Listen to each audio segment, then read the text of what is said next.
eina. Taigi esam Naujininkuose, Panerių rinkimų apygarda. Klausimas pagrindinis žmonių, kągi jūs siūlot? Tiesiog yra įprasta, kad kažkas kažką turi pasiūlyti. Kas būta pasiūlyti, kas pasiūlyti pakelt atlyginimus, kas gali pakelt pensijas.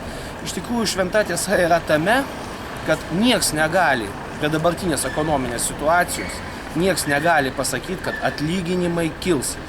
Negali, nes valstybė nedalyvauja savo ekonomikoje.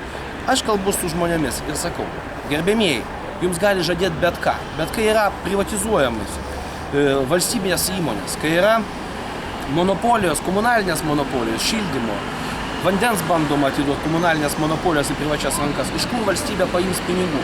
Dabar ES, mūsų mylimas Briuselis, reikalauja, spaudžia, ima už gerklės Lietuvą, kad būtų privatizuoti Lietuvos geležinkeliai. Tai štai yra pagrindas, nes mes Lietuva galim arba skolintis, kol galiausiai bus laikas, kad mums tiesiog neskolins, arba vis dėlto Lietuva, valstybė, turi vėl dalyvauti savo pačios ūkyje.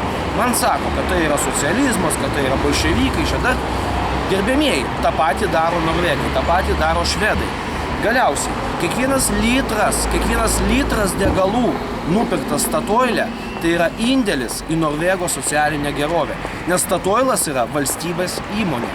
Taigi, ką aš norėjau pasakyti, ačiū už dėmesį, dirbam toliau, kalbam su rinkėjais.